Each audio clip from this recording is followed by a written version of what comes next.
aí galera, tudo beleza? Voltamos com mais um Responde Aí. Se vocês quiserem fazer as suas perguntas, não deixem de entrar lá no nosso grupo Áudio Teoria e Prática. Vem aqui ó, nesse post fixado, vai nos comentários dele, façam suas perguntas lá que a gente vai responder elas aqui no canal. E a pergunta de hoje é do Iago Lotito. Fala Alvin, Álvaro, Marcelo, equipe. Opa, beleza? Falou a galera toda. Show de bola o trabalho de vocês, valeu cara. Vamos para a pergunta. Eu uso VST de bateria e particularmente não gosto dos timbres. Como conseguir um som mais real ou agradável desses emuladores e como escolher samples em meio a tanta coisa no mercado? É uma boa pergunta. Bom, tem muita coisa no mercado mesmo, e tem muita coisa que também é boa e tem muita coisa que é ruim. Basicamente, eu recomendaria duas bibliotecas de samples, tá? A gente tem aí as do Kontakt, que a gente tem todas as Abbey Road Drums, e também temos o Addictive Drums. Eu recomendo essas duas, pelo simples fato de que as peças respondem de uma forma mais real. Você tem como trabalhar um pouquinho melhor a microfonação, o vazamento nos outros microfones, né? Por exemplo, se eu toco o bumbo, sai no microfone da caixa. Se eu toco o bumbo, sai no microfone dos tons, esse tipo de coisa. Porque senão, realmente, as coisas ficam muito empacotadas, separadas uma da outra, tá? Então, a forma que você tem para conseguir fazer isso é você entender a microfonação de bateria mesmo e conseguir manipular isso através da sua biblioteca de samples ou do seu sampler. Do contrário, fica um pouco difícil disso funcionar bem, tá? Porque realmente a gravação de bateria, ela é uma coisa muito orgânica, as coisas vazam umas nas outras, a gente não tem muito como fugir disso, tá? Existem algumas técnicas que a gente usa para reduzir o vazamento, né, o bleed em cada um dos microfones, mas não impede o vazamento, tá? Realmente ele acontece e ele deixa a coisa mais orgânica mesmo, tá? Uma vez que você vai simplesmente e tira tudo e sai cortando todos os tons e todas as outras coisas, as coisas vão soar um pouquinho mais artificiais. Se é esse o propósito, beleza. Se não, você pode simplesmente trabalhar com uma bateria bem gravadona assim. E um sampler bom, ele traz essas possibilidades. Esses dois que eu mencionei, eles trazem essas possibilidades de controle do vazamento e também trazem as possibilidades de blend, já como se você estivesse trabalhando em um console.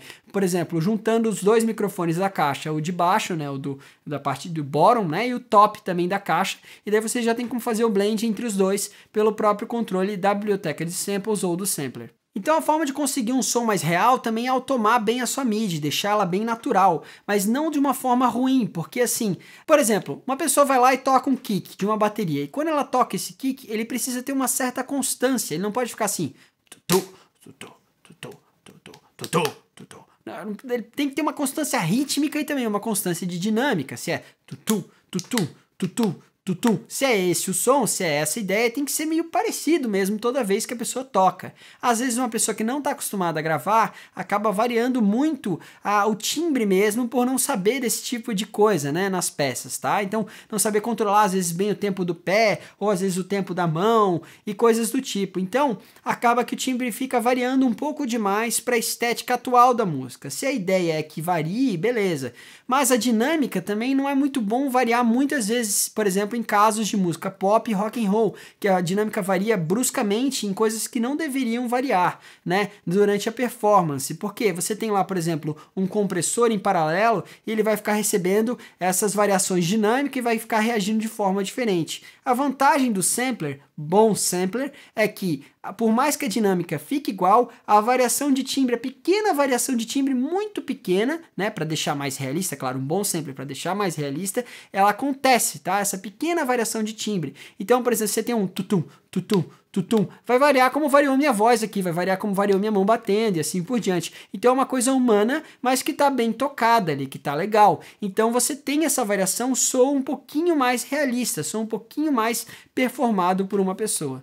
Então, muitas vezes os samplers vão ter lá simplesmente um knob colocado escrito Humanize, né? Humanize vai ser basicamente isso, ele vai variar um pouquinho mais a característica de algumas amostras para que aquilo soe um pouquinho mais humano, tanto a intensidade como o próprio timbre. Às vezes você pode deixar trancada a intensidade, ela não variar, e variar simplesmente só o timbre. Isso também é uma opção bacana, né? Mas você precisa estudar cada um deles e ver como é que eles reagem. O próprio Abbey Road Drums faz isso automaticamente, eu não preciso ir lá e ficar prestando atenção. Às vezes ele bate a caixa, se ele faz uma virada, né? Todos os e todos o crau, então pá, pá, todos eles são um pouquinho diferentes um do outro, mas é muito pouco. É simplesmente para parecer humano, não para ter uma variação dinâmica e não para ficar perturbador, como mal gravado ou mal performado durante uma gravação.